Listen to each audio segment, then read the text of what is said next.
Kamusta guys? And for today's video guys ay magra-ride nga tayo papunta na ng Nagpawayan Falls sa may Nagpawayan Village. So time check, it's 8:30 in the morning. Konting tips lang pala mga tropa, no? So sa pagpunta sa Nagpawayan Village, please consider planning yung rides nyo, no? Kasi may mga parts dito na wala na talagang mga bahay-bahay, no? Wala nang mapagpapagasan. So make sure na full tank kayo at the same time meron kayong backup na kung pwede meron kayong extra gasoline na dala-dala. Planuhin nyo na rin kung saan kayo dadaan, saan kayo mag-stop over, at ihanda nyo ang sarili nyo, no? Lalo na pag mag-isa lang kayong mag-ride katulad ng ginawa ko. I-check nyo na sa Google Map in advance. At ang isa sa mga best stopover spot nga pala natin mga ka-ride, no? Ito na nga ang Don Mariano Bridge. So pagkatapos natin makalagpas na Bangged at saka Tayum, so madadaanan niyo itong Don Mariano Bridge. And syempre hindi ko pinalagpas mag-photo ops dito.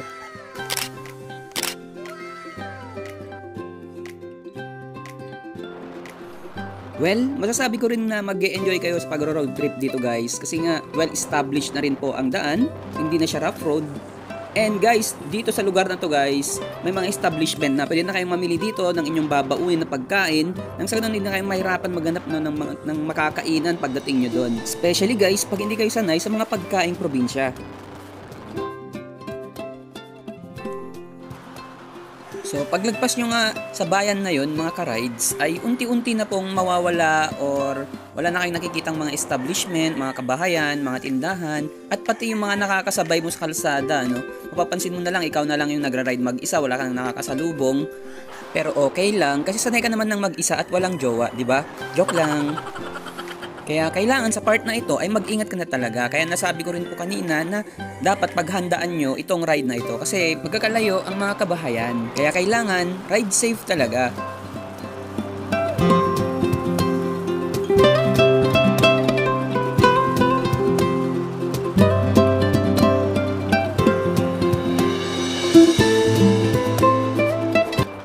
And finally guys, nandito na ako somewhere in Likuan Bay. Tapos, syempre, stop over muna tayo sa may DNR. Kailangan na natin magpahinga. Syempre, nandito rin yung mga contact information ng mga just in case emergency, police hotline, Philippine Army. Screenshot nyo na guys for your reference.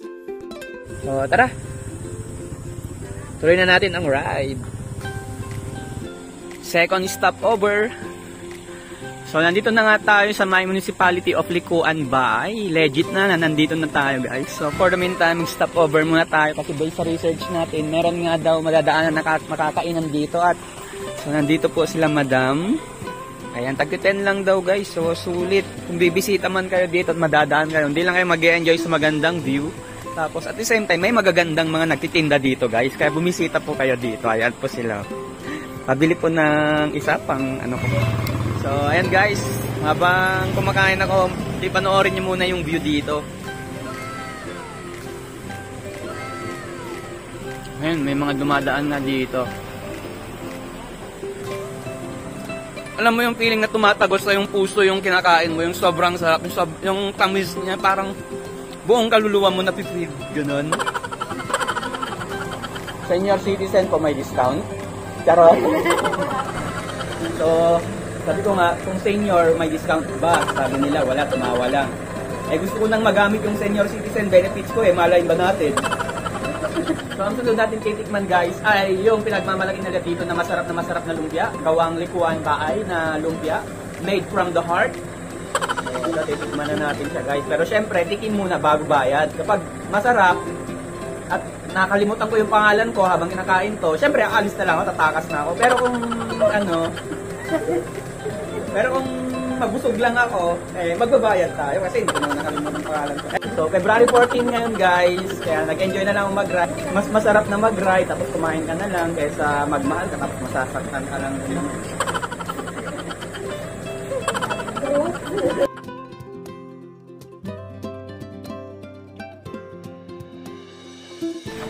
So, ayun na nga guys, ito na po magtatapos yung stopover natin. So, kailangan na natin magpatuloy. So maraming salamat po sa nagagandahang mga ate dito na nagpakain sa akin. Kasi nga kung wala sila ba, gutom na ang puso kong sawi. Kaway naman po kayo dyan mga ate. Yan, sa mga beautiful. Sexy pa ba? May pa-add, may bayad na yung sa susunod ate ha. Karin, thank you. And finally guys, nandito na tayo at ito yung hindi pa tayo, malapit na tayo pala. Correction. Malapit na tayo. So, para labas na tayo ng main highway. Pababa na tayo and grabe yung steep yung daan. Pero yung view sulit, oh, ang ganda. Grabe, thank you Lord sa view and ready na tayo pababa. Dito na guys yung talagang napapaisip ako kung tutuloy pa ba ako or uuwi na ako. Pero tinuloy ko pa rin, so tara enjoy muna natin yung view. Grabe yung daan, sobrang steep. Sobrang steep, dahan-dahan, full brake. So ayun, double check yung mga brakes nyo guys kapag pupunta kayo dito kasi sobrang steep ng dadaanan talaga, as in. So amazing! OMG, ayan, adventure ang gusto natin eh. Dapat tag-touring tayo. Susunod, nag-big bike na dala-dala natin pag pupunta tayo dito. Grabe, oh, ang saya oh.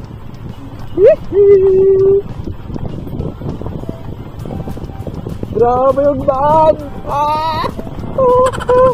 Pero saan ko dumaan sa ganito, nabangin ka agad yung babagsakan ko. Grabe oh, elbow na elbow. Elbow na elbow, pahinga muna tayo saglit. Pahinga. Ay. So, let's go. Continue. Ay.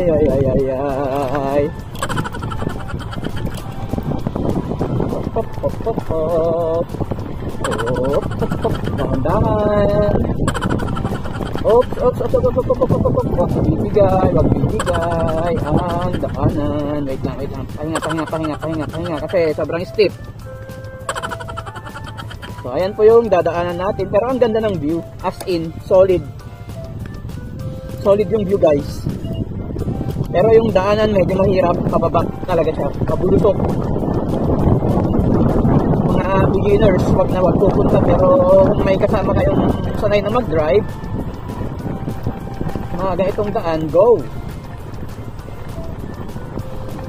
So, ang ganda naman ng view, sulit na sulit. Kababa ka pa lang eh, view na yung makikita mo kaagad oh.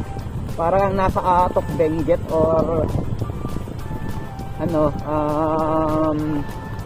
Mount Purgatory. And ayun, shoutout kina Senator Idol Rafi Tulfo at saka sa mga local government unit po dito. So, ang ganda ng lugar na ito guys. Sobrang ganda, at pwede pong maging tourist destination. Sana po tulungan niyo pong mapaayos itong daanan na ito kasi sobrang steep at may mga bangin na tipak na lupa na po, no? So, I hope tulungan niyo po sila dito na maayos itong daanan nila. Yung mga nadaanan natin, bangin, may ganito, may mga bato-bato, may mga na landslide. So sana maayos na po sa mas mabilis na panahon. Astig, di ba? So ayun guys. Yung village, may village po doon, no, yung doon. Ayan, nakikita na natin dito yung village. Tapos ngayon ay dumiretso na tayo. Let's go. Oops, at dadaan pa tayo ng ilog. Amazing! Kakatuwa oh. So yan, ang linaw ng ilog men.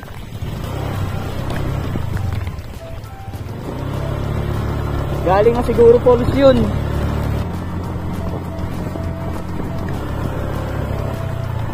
Department of Agriculture car. OMG. Woo! I survived! Stop. Saan tayo dadaan dyan? Okay. Kaya natin yan.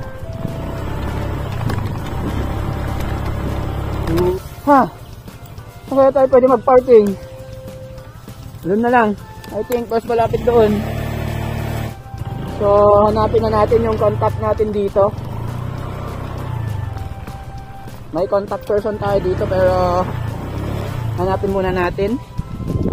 Napagod ang puso ko, grabe. As in guys, grabe yung daanan na yun. Sa buong buhay ko. Pero sa ko makadaan ng pabulusok na daan. Grabe yung adventure. Pero ang saya. Kasi nakarating na tayo dito sa village na pupuntahan natin. And ayan na nga guys, sobrang ganda. Oh, paligid pa lang talagang nature na. So, hello po, kayo po ba yung contact ko? Ay hindi. Kate ata yung pangalan. Hello po. Ataas pa. Hala. Dumiretso na ako dito. Ayan. So, nakarating na tayo dito sa lugar where we want to go. And then, andyan na nga po yung contact natin. Magpapasama tayo sa kanya. Si Kate, ang tangkad mo pala, ano? So, ayun nga. Start na trekking. Going falls.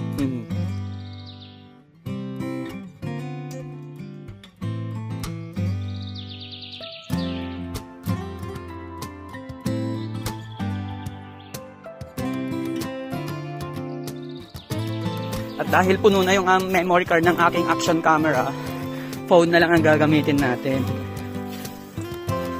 So legit, papunta tayo ng Kalikasan.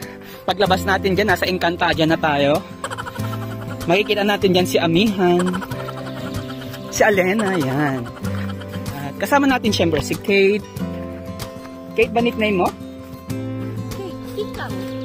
Kate, okay, si Kate. And si Jason. Si Jason ang ating magiging guide ngayon.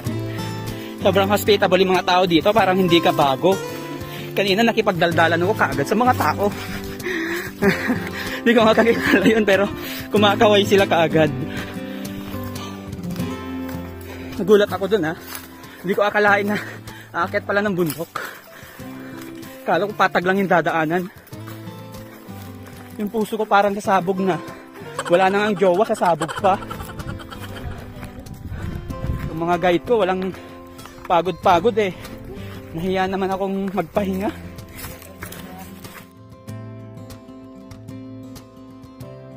At salamat sa Lord kasi nagpahinga rin yung mga kasama ko. Kala ko ayaw nilang tumigil eh. Si Kate ang ating contact guys. Highly recommended. Super approachable. Ganun siyang i-message. Ilalagay ko sa video description yung Facebook link niya para ma-message nyo kung gusto nyo pumunta sa falls dito. And best time or season and month na pumunta dito ay basta rainy season. Anong rainy season month dito? Ano lang? December. I see. Nice. Let's go. Oh, based sa research ko, patag yung daan. Patag na talaga. Legit na patag, oh. Patagilid. Sabi ni Kate, malapit na daw tayo. So, i-record natin yung sinabi niya para meron tayong pruweba. Malapit na yan. Bilisan lang natin maglakad. Kaya mo kaya? Okay pa naman yan nung ano kasi nung gawa ng bagyo. May daanan dati dito. Aso nawala. So gagawa muna ng dadaanan kasi nga hindi na okay yung daan. So tinitirgas tayong alikabok, libreng pulbo, Johnson & Johnson. Kasi mahirap din yung daanan dyan kapag yung pababa dun sa village. Kapag tag-ulan. May mga madulas na tayo. Oo, kasi pansin ko may mga mabuhangin. Dadaanan ng tubig, malulumot yun kapag tag-ulan. Lalo pag dadaanan mo yung paliko na sobrang pababa. Yeah. Hirap nun kapag tag-ulan.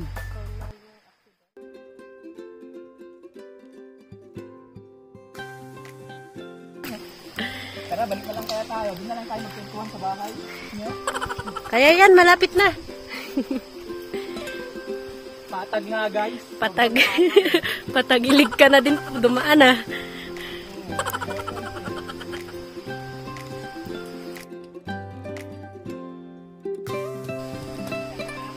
Ingat. Wala nang ibang dadaanan.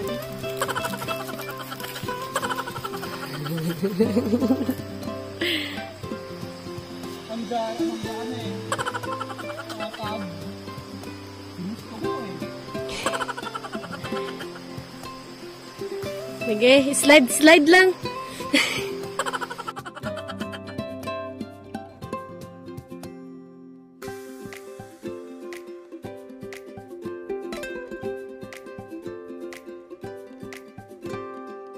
Kinaya ko yun.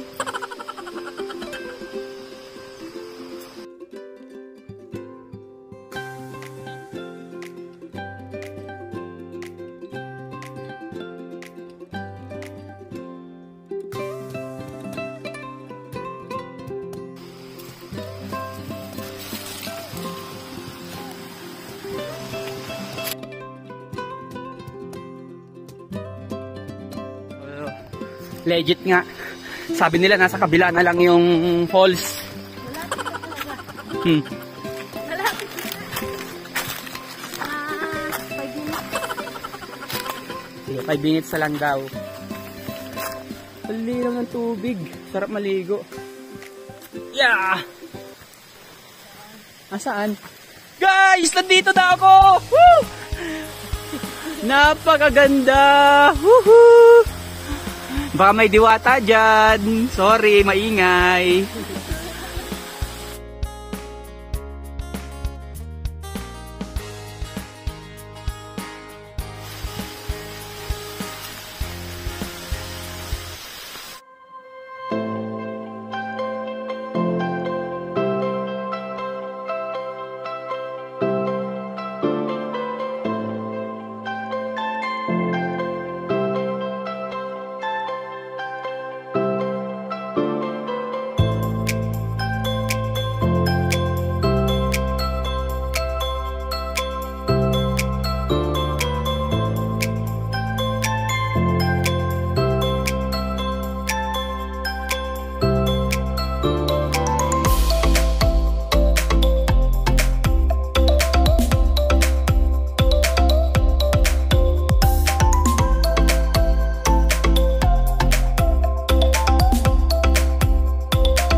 And finally, we're home guys. Pagkatapos ng mahaba-habang lakaran at exercise. So, nandito na tayo, nakababa na ulit sa village. And then, yan. Yung view dito guys ay kakaiba talaga, mararamdaman nung nasa nature ka eh.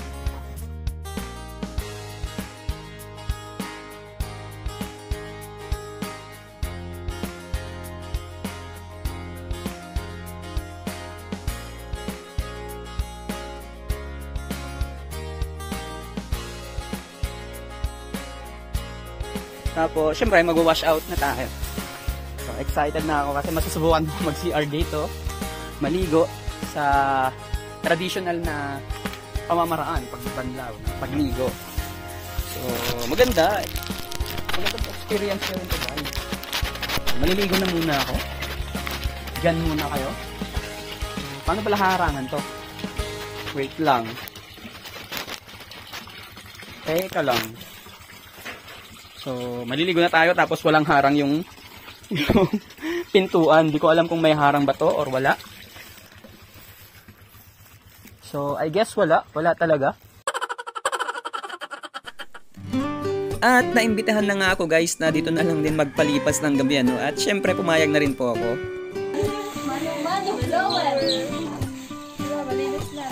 And dito ko nga na-witness guys no, na hindi lang pala sobrang ganda ng lugar nila.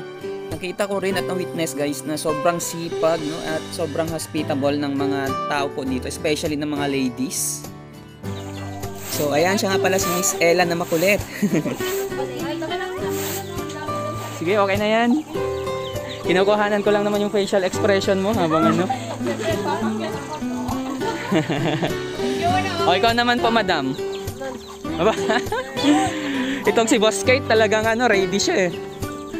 Attentive eh. Ay wow, ano to mga to, Pechay? So ayun, ang cute talaga ng mga tao dito at ang kukulit. So hindi ka maboboring talaga pag nandito ka.